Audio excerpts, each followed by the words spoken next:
Hello అండి, అందరికీ నమస్కారాలు.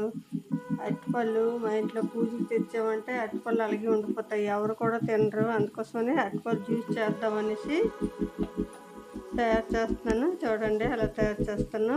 కొంచెం దీంట్లో పాలు వేస్తున్నాను, మిక్సీ చేస్తున్నాను. ఇప్పుడు స్పూను కస్టర్డ్ పౌడర్ వేస్తున్నాను, 2 స్పూన్లు పంచదార,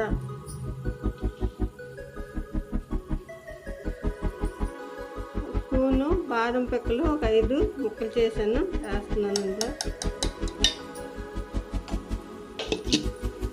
అయిపోయింది. ఇప్పుడేమో పాలు వేస్తున్నాను.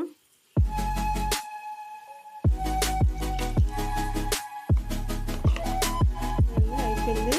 మిక్సీ అయిపోయింది కదా, గ్లాసులో వేస్తున్నాను.